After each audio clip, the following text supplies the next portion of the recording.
Hey everyone, today we're going to dive into a really powerful Buddhist framework for finding genuine, lasting peace. It's called the Threefold Training, and it's a way of unpacking a path that can sometimes seem a little complex.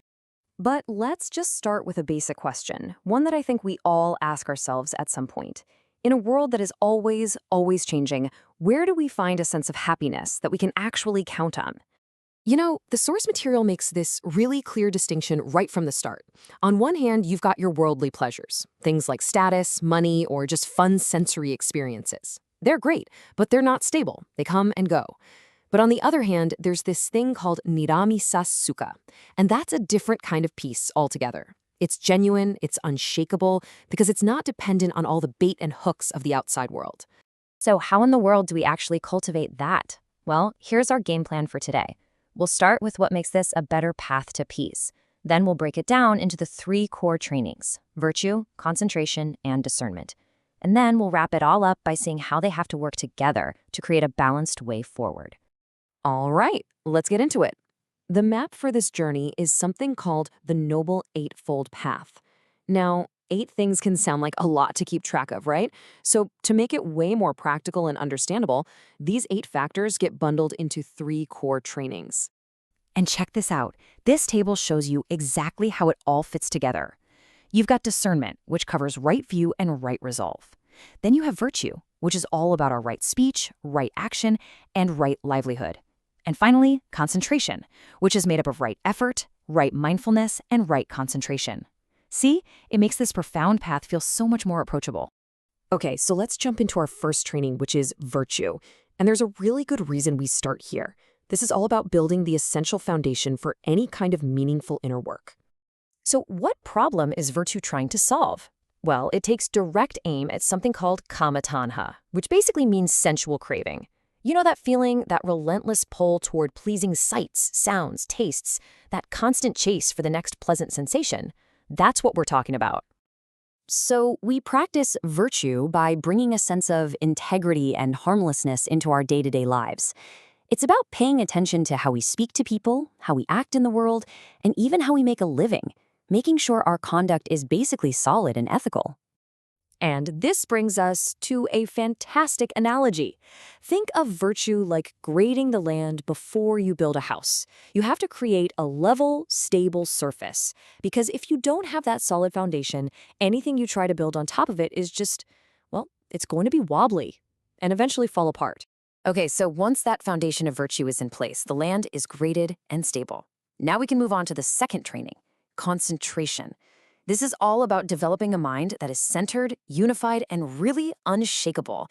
See, when our outer life is in order, the mind isn't so agitated, which makes it possible to actually settle down. And concentration has its own specific target too. It goes after bhavatanha, or the craving for becoming. This is that classic tendency of the mind to be a time traveler, constantly wandering off, drifting into regrets about the past, or spinning out with anxieties about the future. Never just landing in the here and now. The way we counter this mental time travel is by using these 3 factors to steady the mind. It's about putting in the effort to stay present, really being mindful of what's happening right in this moment, and developing that skill of resting your attention without getting distracted. So, a virtue is grading the land. What's concentration? You guessed it, it's like building the actual house. This practice creates what the texts call a home for the heart. It's a safe internal refuge where the mind can finally rest, secure and protected from all the chaos going on outside. And that brings us to the third and final training, discernment. So we have a stable foundation and our mind is resting in its new home. Now it's finally calm enough and collected enough to start the work of developing clear, liberating wisdom. Now, discernment targets the most subtle craving of them all, vibhavatanha. This isn't about chasing the past or the future. This is about that constant, subtle wavering that happens right here in the present moment. That push and pull of liking and disliking our current experience. I want this to stay, I want that to go away. And we cultivate this clear seeing through right view and right resolve.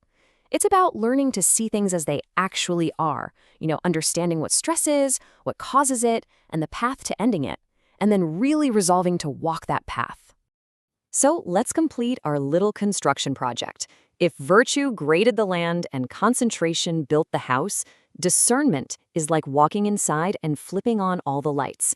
It's the inner brightness we need to see clearly, to navigate our inner world without being fooled by our own attachments and aversions.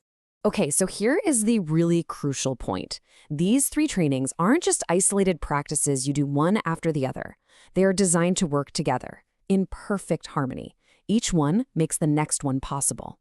So, to bring it all home, let's recap. First, we grade the land with virtue. We create that stable, ethical foundation of harmless conduct. Then, on that stable ground, concentration comes in and builds our inner refuge, that calm and centered mind. And finally, with that settled mind, discernment turns on the lights inside, allowing us to see with real wisdom and clarity.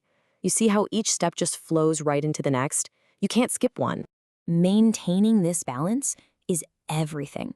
And the source material offers one last great analogy for this. It's like you're steering a boat right down the middle of a channel. If you veer too far to one side or the other, you're gonna run aground. By keeping these 3 trainings working together, you stay right in the middle, moving steadily toward your destination. So what's the ultimate takeaway here? I think it's summed up perfectly in this quote from the teacher Ajaan Lee Dhammadharo. A trained heart is the most superlative thing there is. This whole threefold path, it's not just a bunch of abstract ideas. It's a very practical training program for your heart, leading it away from the shaky ground of worldly pleasure and toward a peace that is deep, reliable, and truly your own.